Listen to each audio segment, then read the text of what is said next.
Welcome to my YouTube channel Physics Guruji. पिछले part में अपने पढ़ा था कूलम्ब्स लॉ। अब हम इस पार्ट में पढ़ेंगे vector form of Coulomb's law. जैसा कि पिछले पार्ट में हमने पढ़ा था कि जो कूलम्ब्स लॉ है वो क्या करता है, दो पॉइंट चार्जेस के बीच में फोर्स को बताता है, वो केवल उसमें मैग्नीट्यूड को बताता है। उसमें आपको पता है कि जैसे फोर्स एक वेक्टर क्वांटिटी है, वेक्टर यानी सदिश राशि है, तो उसमें मैग्नीट्यूड उसके परिमाण के साथ साथ उसमें डायरेक्शन भी होती है। तो डायरेक्शन को शो करने के लिए आपको उसका वेक्टर फॉर्म पढ़ना पड़ेगा। तो हम क्या करते हैं कि दो पॉइंट चार्ज कंसिडर करते हैं, Q1 है और एक दूसरा Q2 है। यहाँ पे दोनों Q1 और Q2 की जो प्रॉपर्टी है वो अपने सेम लिए, यानी दोनों या तो पॉजिटिव है या दोनों नेगेटिव है। तो जो Q1 है वो Q2 पे फोर्स लगाएगा और Q2 जो है वो Q1 पे फोर्स लगाएगा। तो हम यहाँ पे वेक्टर असाइन करने के लिए दो यूनिट वेक्टर कंसीडर करेंगे, यानी इकाई सदिश। पहला है R12 के और दूसरा है R21 के। जो 12 के है उसकी जो डायरेक्शन है वो 1 से 2 की ओर है, और जो 21 के है उसकी डायरेक्शन है Q2 से Q1 की ओर। तो सबसे पहले हम क्या करते हैं, जो Q1 है उस पे फोर्स कैलकुलेट करते हैं, किसकी वजह से, Q2 की वजह से। तो force on Q1 due to Q2, Coulomb's law के अकॉर्डिंग जो फोर्स होगा वो क्या होगा, K Q1 Q2 upon R square. यहाँ पे R क्या है, दोनों के बीच की डिस्टेंस है। ये हो गया उस फोर्स का मैग्नीट्यूड। अब जैसे हम इसको वेक्टर फॉर्म में रिप्रेजेंट करेंगे तो आपको सबसे पहले इस फोर्स की डायरेक्शन देखनी पड़ेगी। तो F12 जो फोर्स है वो किस पे लग रहा है, Q1 पे। Q2 Q1 को क्या करेगा, प्रतिकर्षित करेगा, रिपेल करेगा। तो ये जो Q1 है वो Q2 से क्या करेगा, दूर जाएगा, मतलब राइट टू लेफ्ट जाएगा। और राइट टू लेफ्ट डायरेक्शन में आपके पास यूनिट वेक्टर कौन सा है, 2 1। तो हम जैसे इसको वेक्टर फॉर्म में असाइन करेंगे तो इसका जो परिमाण है मैग्नीट्यूड, उसके साथ में आपको इसकी यूनिट वेक्टर असाइन करनी पड़ेगी। तो जो F21 वेक्टर है वो क्या हो जाएगा, K Q1 Q2 upon R square. ये तो हो गया इसका मैग्नीट्यूड, और साथ में क्या आ गया, यूनिट वेक्टर। अब सेम ऐसे अपन फोर्स किस पे निकालेंगे, Q2 पे। तो Q2 भी पॉजिटिव चार्ज है और Q1 उसको क्या करेगा, रिपेल करेगा, यानी प्रतिकर्षित करेगा। तो Q2 किधर जाएगा, लेफ्ट टू राइट। अब लेफ्ट टू राइट डायरेक्शन में आपने यूनिट वेक्टर क्या कंसीडर कर रखा है, 1 2 केप। यहाँ पे 2 1 केप और 1 2 केप की डायरेक्शन क्या है, एक दूसरे के अपोजिट है। तो अगर अपन F12 फोर्स निकालते हैं किस पे, Q2 पे, तो उसका मैग्नीट्यूड कूलम्ब लॉ से क्या आएगा, K Q1 Q2 upon R square. Direction assign करने के लिए आपको क्या चाहिए, यूनिट वेक्टर, जो आपका क्या है, 1 2 केप। तो अगर अपन इसको वेक्टर फॉर्म में शो करते हैं सदिश रूप में, तो F12 क्या हो जाएगा, K Q1 Q2 upon R square, और जो यूनिट वेक्टर है वो आपका क्या हो गया, 1 2 केप। ठीक है, यहाँ पे देखो इक्वेशन 1 और 3, यहाँ पे ये F21 और 1 2 क्या है, Q1 और Q2 पे लगने वाले फोर्स का मैग्नीट्यूड है, जो यहाँ पे क्लियरली दिख रहा है कि दोनों सेम है।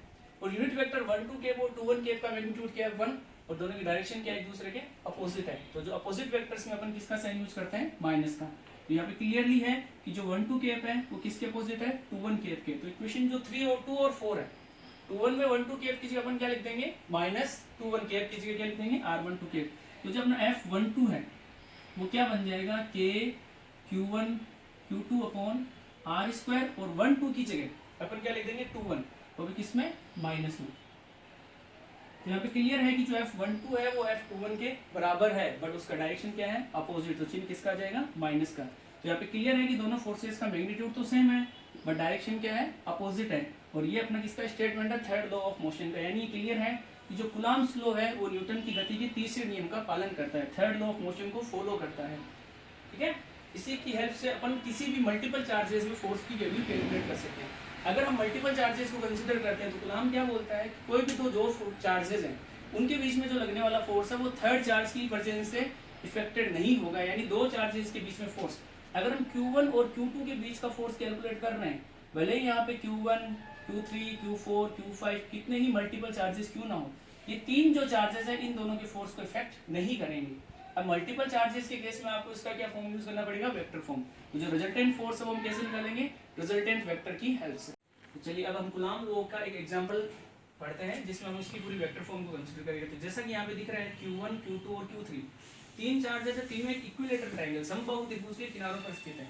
तो Q1 अपन ने लिया है माइनस का 1 कूलम्ब, Q2 लिया अपन ने प्लस का 2 कूलम्ब, और Q3 लिया अपन ने प्लस का 2 कूलम्ब। तो आपको जो नेट फोर्स निकालना है वो किस पे निकालना है, Q1 पे। तो यहाँ पे Q1 पे फोर्स है वो दो चार्ज लगाएंगे, एक तो आपका Q2 लगाएगा और साथ में इस पे क्या लगाएगा, Q3 लगाएगा। तो सबसे पहले अपन क्या करेंगे, जो भी वेक्टर फॉर्म में अपन कंसीडर करते हैं तो Q1 में जितने भी फोर्सेज है मल्टीपल चार्जेस में, यहाँ पे हम तीन का कंसीडर कर रहे हैं, 4 5 6 कितने भी चार्जेस हो सकते हैं। तो जिस चार्ज पे आपको फोर्स निकालना है सबसे पहले आप क्या निकालोगे, हर चार्जेस का इंडिविजुअल अलग अलग फोर्स निकालोगे, फिर उनको आप क्या करोगे, उसका वेक्टर एडिशन करोगे। तो यहाँ पे 3 से समझते हैं, 4 हो चाहे 5 हो, सब में यही प्रोसीजर फॉलो होगा। तो सबसे पहले अपन फोर्स किस पे निकालेंगे, Q1 पे। कौन लगा रहा है, Q2। तो जो उसको नाम अपन दे देंगे F1। तो कूलम्ब्स लॉ क्या बोलता है, वो फोर्स कितना होगा, K Q1, यानी आपका चार्ज कितना है, 1 कूलम्ब। Q2 दूसरा फोर्स चार्ज जो आपको कितना है, 2 कूलम्ब, और दोनों के बीच की डिस्टेंस वो यहाँ पे कितनी है, 10 सेंटीमीटर। तो इसको आपको किस में कन्वर्ट करना पड़ेगा, मीटर में। तो इसके लिए अपन क्या यूज करेंगे 10 इंटू 10⁻⁻², और यहाँ पे इसका क्या कर देंगे स्क्वायर, और ये फोर्स किस में हो जाएगा न्यूटन में। कूलम्ब्स लॉ का फॉर्मूला क्या है F = K Q1 Q2/r², और यहाँ पे जो Q1 है वो आपका नेगेटिव है और Q2 क्या है पॉजिटिव है, तो Q1 को Q2 क्या करेगा अट्रैक्ट करेगा, तो जो फोर्स लगेगा वो किस डायरेक्शन में लगेगा Q1 से Q2 की ओर। यहाँ पे अपन यूनिट वेक्टर यूज नहीं कर रहे हैं, सीधा डायग्राम में उसकी डायरेक्शन को दिखा रहे हैं। तो यहाँ पे इसका जो आंसर आएगा वो क्या आएगा 2K/10⁻², ठीक है। यहाँ पे 10⁻⁻1 उसका स्क्वायर क्या हो गया -2, ये पावर ऊपर जाएगी तो क्या हो जाएगी 2K × 10⁻², न्यूटन।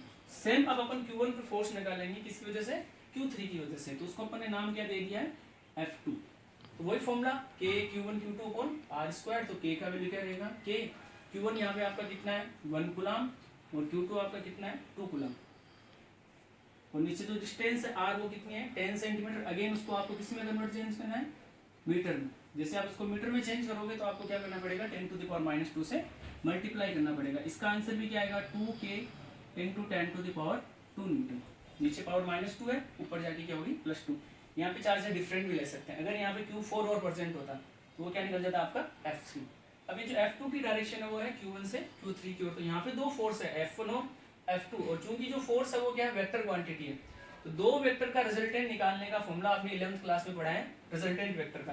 तो कोई भी दो वेक्टर A और B, ठीक है, दोनों के बीच में अगर एंगल क्या है थीटा है, तो इन दोनों A और B का जो रिजल्टेंट R होता है उसकी वैल्यू क्या होती है √A² + B² + 2AB cos theta. यहाँ पे A की जगह पर F1 कंसीडर कर लेंगे और B की जगह पर F2 कंसीडर कर लेंगे। तो जैसे ये वैल्यू पुट करेंगे इसका रिजल्टेंट फोर्स क्या आ जाएगा F। यहाँ पे F1 और F2 का मैग्नीट्यूड क्या है सेम, तो इन दोनों का रिजल्टेंट कहाँ से जाएगा एंगल बाइसेक्टर से, मतलब दोनों के कोण के बीच में से 30 डिग्री इधर और 30 डिग्री इधर। तो जो रिजल्टेंट F उसकी वैल्यू क्या हो जाएगी √F1²। F1 की वैल्यू क्या है 2K × 10⁻², उसका क्या करना है स्क्वायर प्लस F2 का स्क्वायर, उसकी वैल्यू भी क्या है 2K × 10⁻², उसका भी क्या करना आपको स्क्वायर प्लस 2AB यानी F1 F2, तो क्या हो गया 2K × 2K क्या हो गया 4K² × 10⁻² स्क्वायर, और साथ में क्या आ गया cos थीटा। यहाँ पे थीटा क्या है A और B के बीच का एंगल, ये ट्राइंगल कैसा है इक्विलेटरल, तो यहाँ पे जो आपका एंगल है वो कितना हो जाएगा 60 डिग्री, तो cos थीटा की अपन क्या वैल्यू पुट कर देंगे cos 60। ये ध्यान रखना आपको K की वैल्यू यहाँ पे पुट नहीं करनी है, कैलकुलेशन को इजी करना है, इसलिए K की वैल्यू सबसे लास्ट में पुट करेंगे हर न्यूमेरिकल में। तो जैसे आप इसको सोल्व करोगे तो देखो 2K स्क्वायर क्या हो गया 4K² और 10⁻² का स्क्वायर कितना हो गया 10⁻⁴, तो 4K² × 10⁻⁴ plus 4K² × 10⁻⁴ plus 2 × 4K² × 10⁻⁴, और cos 60 की वैल्यू आपको पता है क्या होती है 1/2। 1/2 से ये 2 क्या हो गया कैंसिल, तो यहाँ पे 4K² 10⁻⁴, 4K² 10⁻⁴ और 4K 10⁻⁴, तो ये अपने कितनी बार हो गया 3 बार। तो आपका जो F का वैल्यू है वो क्या हो गया √4K² × 10⁻⁴ × 3। जैसे आप इसको सोल्व करोगे अंडर रूट से बाहर लिखोगे तो क्या आ जाएगा 2K × 10⁻², और अंडर रूट में क्या हो गया 3 न्यूटन। K का वैल्यू कितना होता है 9 × 10⁹, वो यहाँ पे आप पुट करोगे तो 9 × 2 18 × 10⁹ × 10⁻²√3, तो आंसर क्या हो गया 18 × 10⁻11 √3 न्यूटन, ये इसका आंसर है। ऐसे कोई भी मल्टीपल चार्जेस में अपन इसको फॉलो कर सकते हैं, 3 से ज्यादा चार्जेस हैं तो भी आपका यही मेथड काम करेगा। जो रिजल्टेंट वेक्टर है उसके लिए आपको क्या करना पड़ेगा वेक्टर लॉ एडिशन। तो वेक्टर लॉ एडिशन में ट्रायंगल लॉ एडिशन है, ये आपके जो कोई भी दो वेक्टर एंगल पे होते हैं तो उसके लिए अगर दो वेक्टर एक ही लाइन पे होंगे तो सेम डायरेक्शन में वो ऐड हो जाएंगे और अपोजिट डायरेक्शन में क्या हो जाएंगे सबट्रैक्ट हो जाएंगे, ठीक है। इसके बाद कूलम्ब्स लॉ के बेसिस पे हम पढ़ देंगे इलेक्ट्रिक फील्ड, वो इस चैप्टर का सेकंड पार्ट है, तो उसको अपन पढ़ेंगे अगले पार्ट्स में अगले वीडियो में। धन्यवाद।